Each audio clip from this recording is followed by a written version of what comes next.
Hey there, everybody. Welcome to this episode of the Higher Ed Geek Podcast, episode number 80 with Burck Smith, who is the CEO and founder of Straighterline, a company, a higher tech company here locally in Baltimore, doing great work nationally. So I was really excited to catch Burck for a brief conversation here, and hope to be able to meet him in person and visit their offices soon, since I recorded this a while ago before all the stuff currently that's going on. So I'm just kind of working through my library of content. Don't have much, many other places to be right now other than just kind of working from home and hanging out under social distancing and physical distancing and all that kind of good stuff. So still glad that I can put out this great content for you. Appreciate you all so much for listening.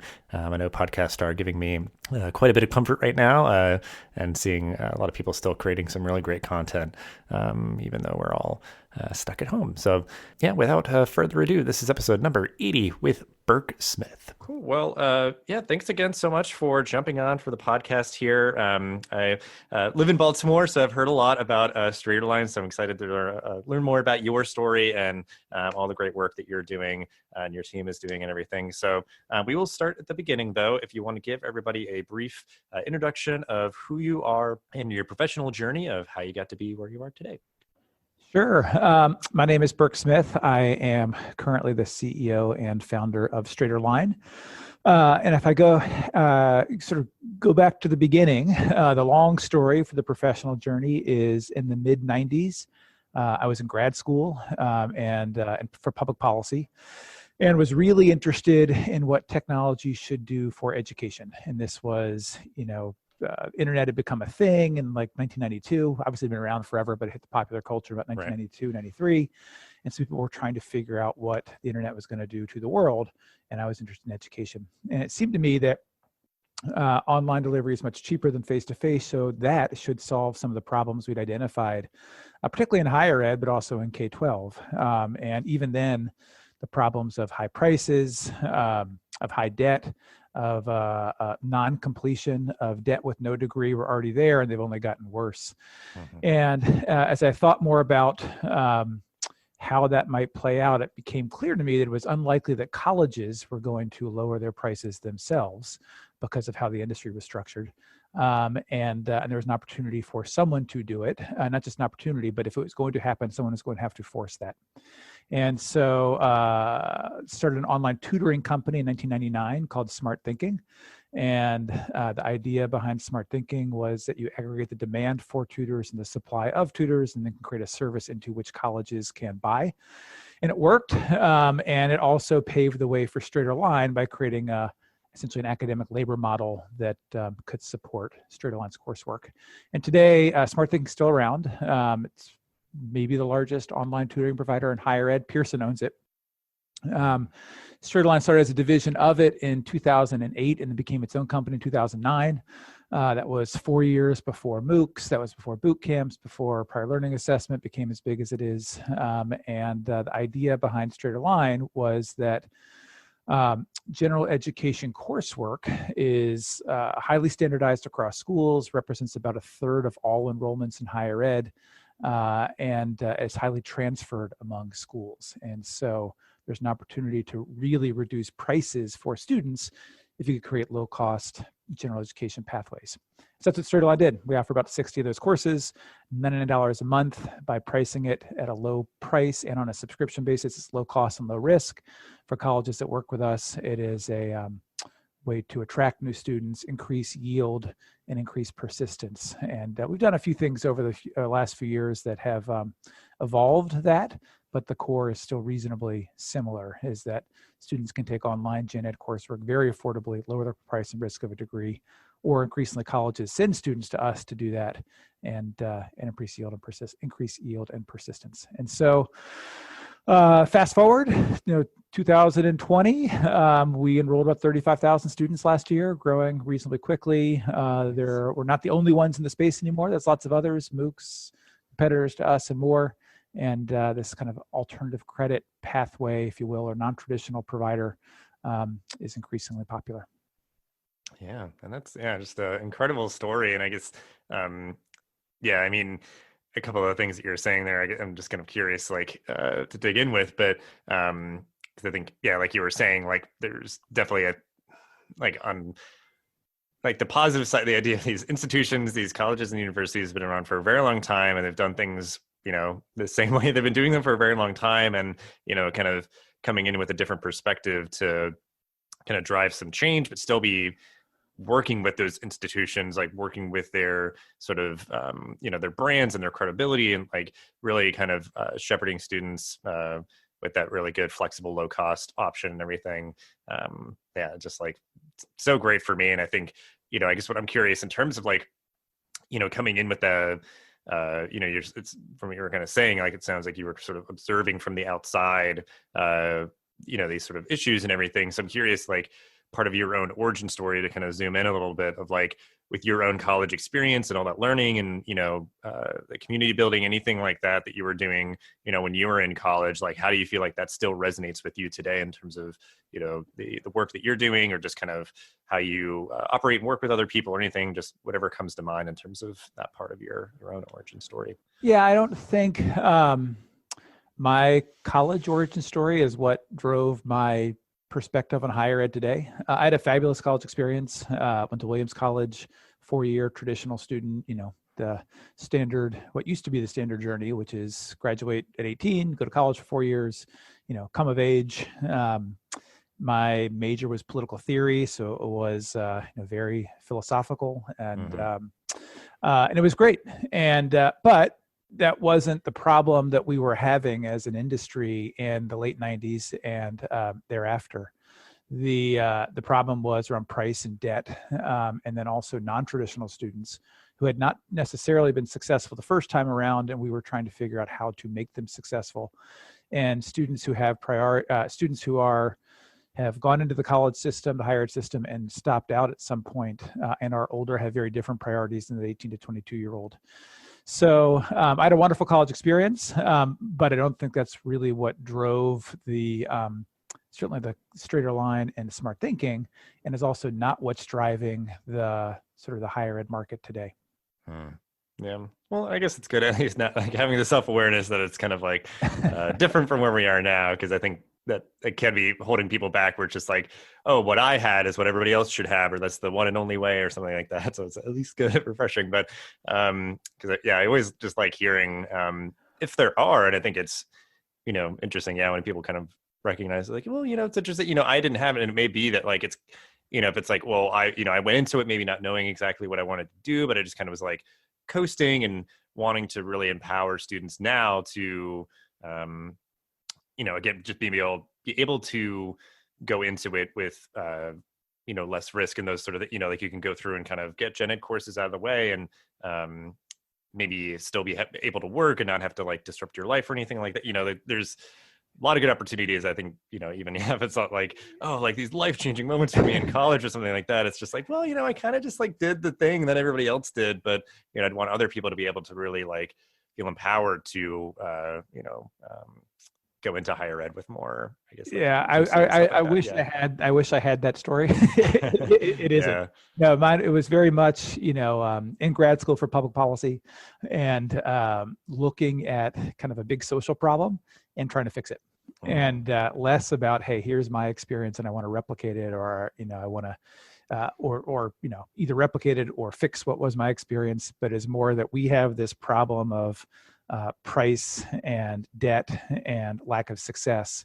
And there seem to be tools that can help with that. And actually there are models for that in other industries, but it's not happening in higher ed for good reasons. And how do we then fix that? And so I think in an alternate universe, I would have ended up in nonprofits or government somewhere. But the way to attack this problem was to start a company to kind of prove it, because the entities, typically foundations and government and colleges, aren't built to look at themselves self-critically if the problem is their kind of ongoing funding structure, which is sort of prohibiting change. Well, then, that does, you've talked a lot about the work that you're doing now with Traderline. So, you've been at this for, I guess like a decade. So like, it's obviously a very big, complex problem that you're working at solving and everything. So what kind of, what do you enjoy most about your current work? Like what's keeping you engaged and excited or anything like that, I guess that you'd want to explore a little bit with the work that you're doing now? Yeah, so a lot of interesting stuff. It's really three things. When we started, it was very much targeted at students who had not yet figured out where they wanted to go to college. So they would come to us, take coursework, and then transfer their credit to the colleges with whom we had agreements. And that's working, and it's still a chunk of our students, so it is the minority of our students who are using us for that purpose. Over the past 6 or 7 years, we have started working with colleges where they send us students. So colleges have students that they can't admit right away for whatever reason. They may need prerequisites. They may need math and writing help. They may not be ready for online. They may want to start immediately, but the semester doesn't start till a certain date for whatever reason. Or they have students that are already enrolled and are at risk. They're running up against financial aid caps or need summer scheduling or don't want to maintain the 2-course minimum for financial aid eligibility or need to rehabilitate their academic profile, or dropouts who have some of the same problems but are thinking about coming back in. And so for the past 6 or 7 years, we've been working with schools where they refer those students to us. They take some coursework, and then if successful, they return. We have great outcome data about how that impacts yield for colleges as well as persistence. That's really exciting. So in addition to having students being referred to us, really last May, we started white labeling that. So we're doing it under a school's brand as opposed to under our brand. And the principle is that, by lowering the cost and risk for students to solve their problems, you're able to solve them in ways that traditional delivery can't. So that's one thing that's been interesting. And then second, we are also now working with employers where they are offering programs to their employees with straight-line coursework comprising about the first half of the degree, either associates or bachelor's. And by doing that, they're able to dramatically lower that price of the first year or two of a degree and front load the savings such that sort of it further decreases the overall cost of a degree. And so we're pretty excited about that. We'll have, with the partner with whom we're working, it will be, we'll be launching an associate's degree of nursing, early childhood associate's degree, and an online bachelor's program. Yeah. And I guess, it's sort of a really good incentive for the employer if it's just like, we have sort of this like pool of money we want to use for, professional educational development and those sort of things. It's like, what's the most sort of, effective way to use those dollars? Because I think that can be a problem where it's like, well, we do have a benefit, but like, obviously again, like the very high cost of, getting a degree, it's like, well, that only gets me so far. So I got to like go like one course at a time with like a traditional sort of model. So yeah, it's really smart if it's just like, like you can get further with whatever sort of funding you have, I guess is sort of what I assume is probably. It's also going to transform the market, I think. It used to be that tuition reimbursement policies and benefits were, kind of held in the back room, if you will. Employers had them, but didn't really want to use them because it was expensive. So they would reserve it for, mid-level and upper-level employees, and then create all sorts of barriers to actually accessing it. If you drive the price down and front load the savings and drive the price down by 5 or 6 fold, that changes what an employer can think about using these programs for. So now they can push these programs to frontline employees, both as an upskilling option and as a retention value. So changing the price point changes the value proposition that employers have for using this. It also starts to blend what is a fairly arbitrary distinction between training and education. So employers train and colleges educate, but that's kind of arbitrary, and colleges are certainly trying to train and create job skills, and employers are certainly trying to educate. And if you drive the price way down, then and employers are offering coursework through new providers like ourselves and others, then that distinction starts to blur.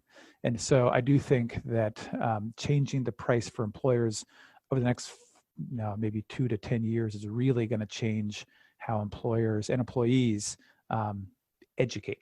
Yeah, For sure. And then just all those other things you mentioned too, of kind of the like Swiss Army knife of like, how you can help support students, of like all those things you mentioned in terms of really expanding the way that you work with universities to, all of those things I think are, I'm sure, resonating with people, of just those common little sort of hurdles and the barriers and things that just create friction. And, at best it might just slow a student down, or they have to like maybe take a term off and they come right back or something. But it's like, there could be a better way that they, those sacrifices don't have to happen. And it really being kind of, you kind of just whip it out, in terms of just like, okay, well, you're experiencing this issue, so we can kind of use this tool in this way and really help to, alleviate that for the students. So it's just really cool to hear of just all those different ways that you're, helping students pursue their degrees and everything. So, well, I guess with all of this, like, and maybe just continuing in terms of like just the way that you look at your work and kind of work with your team and everything, like, and maybe it's more personal or more professional, but like, what are you geeking out about right now? If it is like related to your work or things that are just kind of more personally fulfilling, I'm just curious kind of what's grabbing your attention right now. Sure. Well, some that are sort of related to work and others that aren't, but the sort of related to work is, and this is a personal interest as opposed to a work interest, but applying the same principles to high schools. I wrote a book chapter about it a decade ago, but then haven't done much since. But that same thing, online delivery, online anything should drive the price of delivery down. And what has happened in colleges is over the last 2 decades, colleges have essentially captured the value of that instead of passing it to students in the form of lower prices. The same happens in high schools, but in colleges, there is the model, there's some level of consumer choice. There is a market, a dysfunctional market, but a market nonetheless. That does not exist in high schools. So how do you build something similar to deliver the benefits of any kind of technology use to students? And to be clear, it's not necessarily pro or con online delivery. It is that if someone does choose online delivery, there should be some other benefits that flow from it. And so I'm really interested in how an alternative high school might be built, where for students who have what I've called opted out of high school, and that would be dropouts, chronic absentees, working teens, homeschoolers, et cetera. Those that have chosen not to enroll in traditional high schools, even though it is free.